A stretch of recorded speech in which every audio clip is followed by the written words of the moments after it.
بسم اللہ الرحمن الرحیم ومنها الإضافة أي كون الشيء مضافا بتقدير حرف الجر لا بذكره لفظا ووجه اختصاصها بالاسم اختصاص لوازمها من التعريف والتخصيص والتخفيف به وإنما فسرنا الإضافة بكون الشيء مضافا لأن الفعل أو الجملة قد يقع مضافا إليه كما في يوم ينفع الصادقين صدقهم وقد يقال هذا بتأويل المصدر أي يوم نفع الصادقين فالإضافة بتقدير حرف الجر مطلقا يختص بالاسم وإنما قيدناه بقولنا بتقدير حرف الجر لئلا ينتقد بقولنا مررت بزيد فإن مررت مضاف إلى زيد بواسطة حرف الجر لفظا. بسم اللہ الرحمن الرحیم ومنها الإضافة أي كون الشيء مضافا بتقدير حرف الجر لا بذكره لفظا.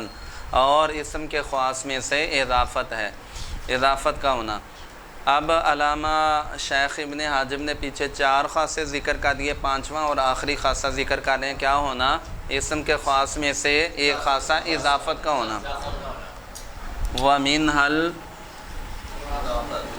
الْإِضَافَةُ إِلَيْهِ، یہ پہلے بھی بات ہو چکی کہ منہا سے اشارہ کر دیا کہ اضافت کا عطف دخول پر ہے، دخول کے آگے کہا ای کون الشیء مضافن. علامہ شارح جامی نے اضافت کی تفسیر کس سے کی؟ کون الشیء مضافن سے. کس سے بھائی؟ شیخ نے اس سے سوال کا دے دیا. علامہ شارح جامی نے سوال یہ ہوتا ہے کہ اضافت تو مضاف اور مضاف الیہ کے درمیان نسبت کا نام ہے. آپ ہمیں بتا دیں کہ مضاف ہونا اسم کا خاصہ ہے یا کیونکہ اضافت تو ان کے درمیان کس کا نام ہے؟ تو اگر آپ کہتے ہیں جی مضاف ہونا اسم کا خاصہ ہے تو مررتو بزید میں، مررتو فعل مضاف ہے کس کی طرف؟ زید کی طرف. تو مضاف ہونا اگر اسم کا خاصہ تو فعل بھی کیا ہے؟ مضاف ہے، لہذا مضاف ہونا اسم کا خاصہ. اور اگر آپ کہتے ہو اگر کہ مضاف الیہ ہونا اسم کا خاصہ ہے تو یوم ینفع الصادقین میں یوم ینفع فعل مضاف الیہ ہے، مضاف، لہذا نہ مضاف ہونا اسم کا خاصہ ہوا نہ مضاف، تو پھر اسم کا خاصہ کیا ہے؟ تو علامہ شارح جامی نے اس کا جواب دیا ای کون الشیء مضافن، ای مضاف ہونا اسم کا خاصہ ہے. کیا ہونا؟ اب سوال ہوا بھی اگر مضاف ہونا اسم کا خاصہ ہے تو مررتو بزید میں مررتو فعل مضاف ہے کس کی طرف؟ فعل بھی مضاف ہوتا ہے. آپ کیسے کہہ رہے ہیں کہ مضاف ہونا بس کس کا خاصہ ہے؟ اس کا جواب علامہ شارح جامی نے دیا بتقدیر حرف الجر لا بذکرہ لفظا. وہ مضاف ہونا اسم کا خاصہ ہے جو بتقدیر حرف جر ہو، نہ کہ بذکر حرف جر. اور یہاں جو مررتو مضاف ہو رہا ہے زید کی طرف، یہ بذکر حرف جر ہے نہ کہ بتقدیر حرف جر. جیسے غلام زیدن، غلام، یہ مضاف ہونا اسم کا خاصہ ہے نہ کہ یہ والا کہ یہاں مررتو فعل جو مضاف ہو رہا ہے وہ حرف جر مذکور کے واسطہ سے ہو رہا ہے. حرف جر چلیے جی دیکھیں، یعنی شے کا مضاف ہونا، شے کا حرف جر کو مقدر کرنے کے ساتھ نہ کہ لفظاً اس کو ذکر کرنے کے ساتھ. تو بتقدیر حرف جر یہ اسم کا خاصہ ہے نہ کہ بذکر حرف جر. آگے دیکھیں جی، مٹائیں. وَوَجْهُ اخْتِصَاصِهَا بِالْإِسْمِ، وَوَجْهُ اخْتِصَاصِهَا بِالْإِسْمِ. علامہ شارح جامی یہاں سے دے رہے ہیں ایک اعتراض کا. بولیں جی کیا اعتراض؟ یہ ہوتا ہے حضرت آپ نے کہا اضافت اسم کا خاصہ ہے، کیوں اضافت اسم کا خاصہ ہے؟ اضافت اسم کا خاصہ اس کا جواب یہ دیا کہ اضافت جو ہے نا جی، اضافت یہ ملزوم ہے اور اس کو 3 چیزیں لازم ہیں. اضافت جو ہے اس کے 3 لوازمات ہیں. اضافت کے کتنے لوازمات ہیں؟ 3. نمبر 1 تخفیف، نمبر 2 تخصیص، نمبر 3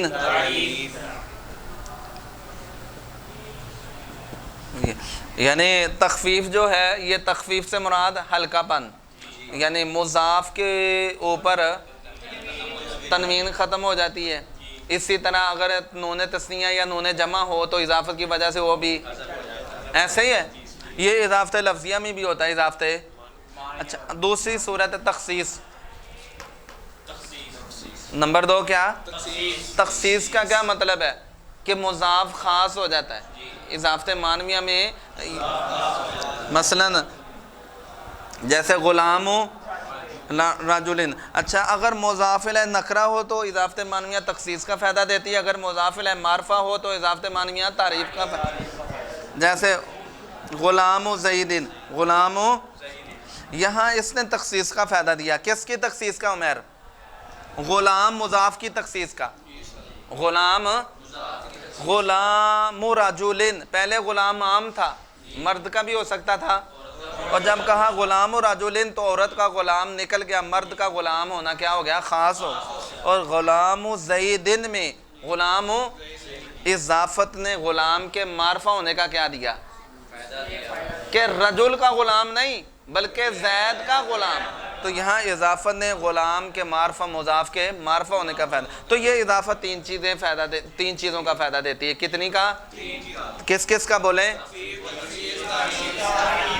اب یہ تینوں چیزیں تخفیف، تخصیص اور تعریف، یہ تینوں چیزیں کس میں پائی جاتی ہیں؟ اسم میں. یہ اسم کا خاصہ ہے. یہ کس کا خاصہ ہے؟ تو اضافت بھی پھر اسم کا ہی خاصہ ہوگا، نہ کہ اسم کے غیر کسی اور کا. چلیے جی بات مکمل ہو گئی. اب دیکھیں کریں ترجمہ. اور کہتے ہیں وہ وجہ اختصاصیہ میں، اور اضافت کے اسم کے ساتھ خاص ہونے کی وجہ اضافت کے لوازمات یعنی تعریف، تخصیص اور تخفیف کا اسم کے ساتھ خاص ہونا ہے. ان کا اسم کے ساتھ کیا ہونا ہے؟ آگے مٹائیں جی. وَإِنَّمَا فَصَّلْنَا الْإِضَافَةَ بِكَوْنِ الشَّيْءِ مُضَافًا. اب علامہ شارح جامی یہاں سے فرما رہے ہیں وَإِنَّمَا فَصَّلْنَا الْإِضَافَةَ، وَإِنَّمَا کہ ہم نے اضافت کی تفسیر کی ہے ای کون الشیء مضافن سے. کس سے؟ کیوں؟ کیونکہ بعد حضرات کے نزدیک، بعد جو فعل یا جملہ ہے نا، فعل یا وہ بھی کیا ہوتے ہیں؟ مضاف الیہ ہوتے ہیں. مضاف، تو مضاف الیہ ہونا پھر اسم کا ہی خاصہ نہ ہوا بلکہ فعل کا بھی ہوا. فعل کا بھی، اس لیے انہوں نے اضافت کو خاص کر دیا کس کے ساتھ؟ مضاف ہونے کے ساتھ. کہ اضافت سے مراد مضاف ہونا ہے نہ کہ مضاف الیہ ہونا. چلیے دیکھیں، اور بے شک سوائے اس کے نہیں ہم نے اضافت کی تفسیر کی ہے مضاف ہونے کے ساتھ، شے کے اس لیے کہ فعل یا جملہ بھی کبھی مضاف الیہ ہوتے ہیں. جیسے یوم ینفع الصادقین صدقہم میں ینفع فعل کیا ہے؟ مضاف الیہ ہے. چلیے جی آگے دیکھیں. وَقَدْ يُقَالُ هَذَا، وقد علامہ شارح جامی یہاں بعد حضرات کا قول ذکر کر رہے ہیں. بعد حضرات کے نزدیک اضافت سے مراد، اضافت سے مضاف اور مضاف الیہ ہونا دونوں ہے.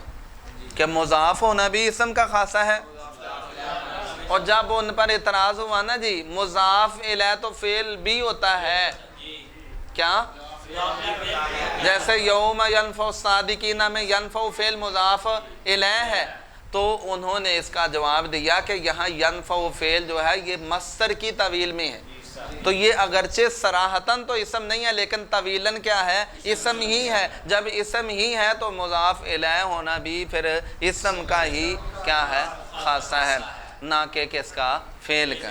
چلیے جی دیکھیں. اور تحقیق کہا گیا ہے، تحقیق کہ یہ مصدر کی طویل میں ہے. یہ کس کی طویل میں ہے؟ یعنی جو پیچھے آیا کریمہ میں ینفع فعل آیا ہے نا، وہ ینفع فعل کس کی طویل میں ہے؟ مصدر کی طویل میں ہے. تقدیری عبارت یوں ہوگی یوم نفع الصادقین، یوم. تو لہٰذا یہ اگرچہ صراحتاً تو بظاہر تو یہ فعل ہے لیکن طویلاً یہ کیا ہے؟ اسم ہے. آگے مٹائیں جی.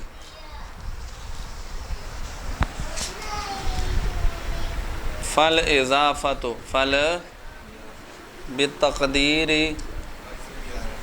حرف الجر. علامہ شارح جامی کی غرض یہاں سے جو مضاف ہے کے ساتھ ایک قید لگائی تھی نا، کون سی قید؟ بتقدیر حرف الجر کی. کون سی قید ہے؟ اس قید کا فائدہ بیان کر رہے ہیں. اس قید کا کہتے ہیں ہم نے مضاف ہونے کے ساتھ کس کی قید لگائی؟ اضافت کے ساتھ کس کی؟ بتقدیر حرف جر کی. بتقدیر، تاکہ مررتو بزیدن کو لے کر کوئی اعتراض نہ کرے کہ جی دیکھو مررتو فعل مضاف ہو رہا ہے زید کی طرف، آپ کہہ رہے ہو جی مضاف ہونا اسم کا خاصہ ہے، مررتو بزیدن میں تو فعل بھی کیا ہو رہا ہے؟ تو کہتے ہیں اس لیے ہم نے یہ قید لگائی بتقدیر حرف جر کی کہ وہ مضاف ہونا اسم کا خاصہ ہے جو بتقدیر حرف جر ہو، اور وہ مضاف ہونا جو بذکر حرف جر ہو وہ اسم کا خاصہ نہیں ہے. وہ فعل بھی ہو سکتا ہے، وہ فعل بھی کریے. دیکھیں کہتے ہیں اور ہم نے مقید کیا اس کو کون الشیء مضافن کو اپنے قول بتقدیر حرف الجر کے ساتھ. کس کے ساتھ؟ لئلا ينتقد، تاکہ یہ حکم، یہ یعنی یہ جو ہم نے کہا کہ اضافت سے مراد مضاف ہونا ہے، اضافت سے مراد کیا ہے؟ اور مضاف ہونا اسم کا خاصہ ہے، یہ حکم ٹوٹے نہ ہمارے قول مررتو بزیدن کو لے کر کہ بھی بے شک مررتو اس میں مضاف ہے کس کی طرف؟ زید کی طرف، حرف جر کے واسطہ سے لفظاً، حرف جر لفظاً کے واسطہ، تو اس کو لے کر کوئی اعتراض نہ کرے.